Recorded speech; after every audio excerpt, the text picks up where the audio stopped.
Seaskak sasoilarientzako aterpetxea irekiko du uda honetan Baionan. Uztailaren batetik eta Agorril bukaerara arte, Etxepare Lize ondoko barnetegia Ariztia egoitza bihurtuko da, eta 123 pertsona hartu ahalko ditu prezioa paletan. Tokia lortzeko lan kontratu bat erakutsi beharko da. Arratsaldeon eta ongi etorri iparraldearen orenera. Asteazken honetan gainera aktualitateko gaiak ere jorratuko ditugu eta musikaren beste izaki Kumano Motor taldeak diska berria aurkeztuko digu. Az gaitezen!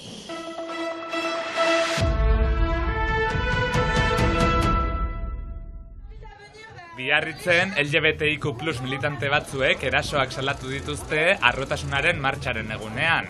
Mediabas Katariak plazaratu duenez, ekainaren 17an boluntario batzuk eta militante batek erasoak eta larderiak pairatu dituzte, gazte batzuen partetik.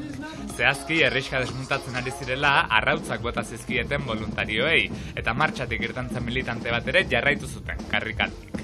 Orain, salaketa prestatzen ari da Lebaskos elkartea, eta dei egiten die lekukoei harremanetan jar daitezen.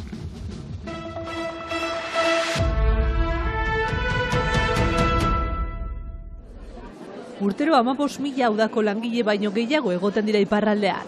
Sasoilariek etxe bizitza bat lortzeko arazoak dituzte, bizilekuak eskasak edo garestiekiak direlako. Arazoari aurre egiteko Seaskako Lizeoko barnetegia Ariztia egoitza bihurtu eta sasoilarientzat irekia izango da uztailaren batetik abuztuaren 30 arte. Beste autu bat egin genezaken, turismoari diki, baina ez da bat ere gure asmoa da alderantziz. Nahi dugu baldintza txarretan ari diren langile horiek nolazpait lagundu eta beraiendako aterpe bat eskaini. Udako langileek gau bakoitzeko 12 euro ordainduko dute aterpetxe kolektibo honetan. Egoitza honetan dauden 37 logelei esker orotara 133 pertsona aterpetuko dituzte. Aterpetuek iparraldean lan kontratu bat dutela frogatu beharko dute.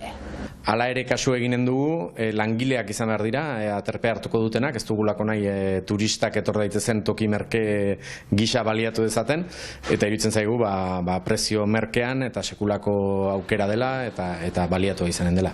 Reserva egiterakoan eskatzen dena da lan kontratu baten kopia bidaltzea, ez da den izan munduko beste puntatik etor dadin bat eta hemen hotel merke bat topatu dezanez, hori ez da bat ere helburua. Erreserbak tokian bertan egin daitezke edo Ariztia zentroko webgunearen bidez.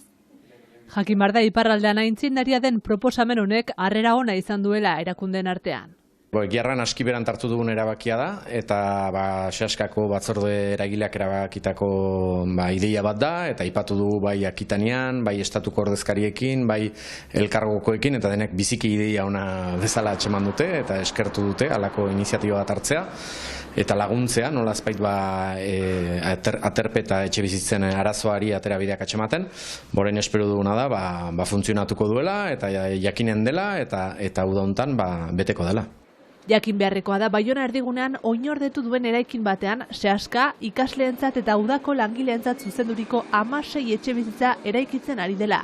Beraz, 16 estudio dira, beraz, hien ganbararekin, hien sukaldearekin eta hien bainugelarekin, eta dira ikasleiri zuzendua, baina diru iturri gutxi duten ikaslei zuzendua. Hau da, burtsak edo bekak dituzten ikaslei zuzenduak, eta gero udan, sasoinlari irekiak izanen dira, beraz, prezio merkean ere bai, zerbitzu hori eskaini nahi du. Egia da proiektu hori bazela 10 urte edo ari ginela prestatzen, burua uste izan da, eskaintzak izan ditugu 1000, pentsatzen duzuen bezala hemen olako egoitzak saltzea eta turismoari begirakoa edo luxuzkoak egin nahi zituzten hor Baionaren erdian, eta guk horre ere eutsi diogu presio horri, eta errandu goazen gu zerbitzu bat egitera, zoaz gu espekulazioan laguntzera.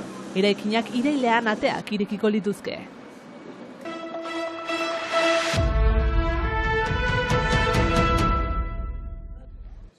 Irailean izango dira Frantziako senaturako hauteskundeak, eta hautagaitza aurkeztu berri du Max Brisson, egungo senatari biarriztarrak.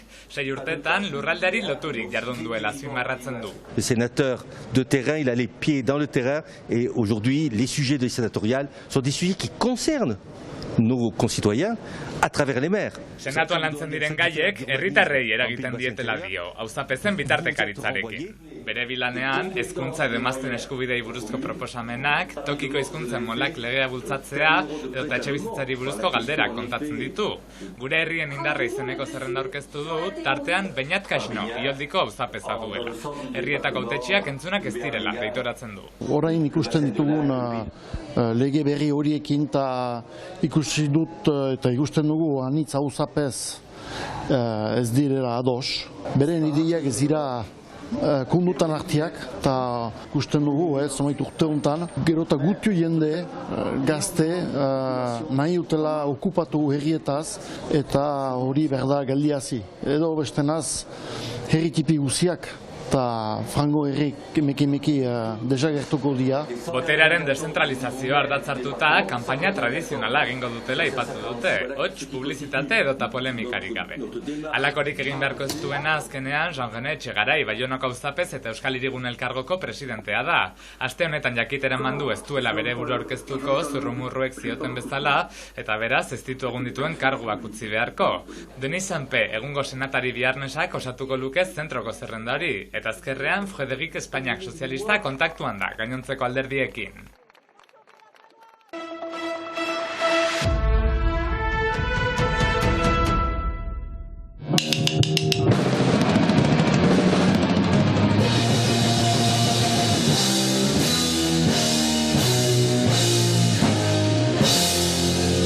Kuma No Motor taldeak bere 3. diskoa plazaratu berri du. 8 urteko parentesiaren ostean, Disper Records disketxearen eskutik iritsi da Baiona Zikina izeneko lan berria. 10 kanta orotora ohiko estilo labur eta zuzenean, baina berritasunez betea.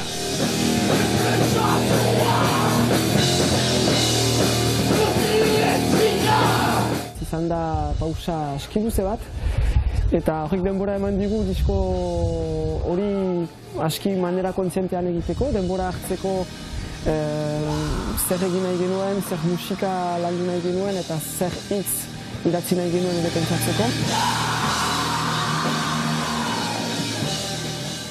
Alde batetik segitzea hitz aldarrikatzaileekin, gauza askorekin ez gira kontent eta ados eta hori aldarrikatu nahi genuen, baina baita ere nahi genituen gure barne gauzak adierazi, gauza pertsonalagoak, eta hor sartzen dira antxetatea, beldurra, ahultasunak, eta bi alde horiek baditu hitzetan diskoak.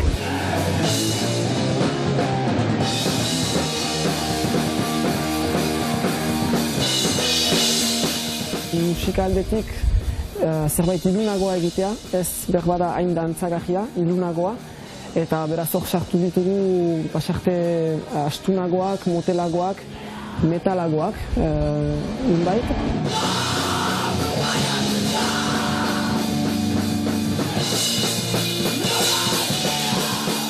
Beti egin izan ditugu kantu batzu euskaraz eta beste batzu ingelesez, eta hor ariketa kontzientea egin dugu ere diskoa osoki euskaraz ateratzea. Ibanek kantatzen du, Iban euskara ikasten ari da, ez da oino euskalduna, eta beretzat erronka handia zen euskaraz kantatzea osoki.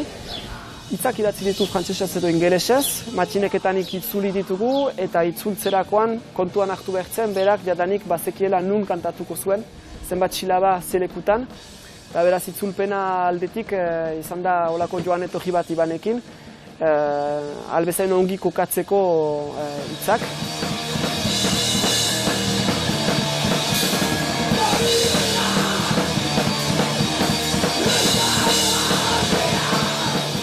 Gaude, eta pausa luzea egin genuen, behar ginuelako, bakoitzaren ritmoak errespetatzeko.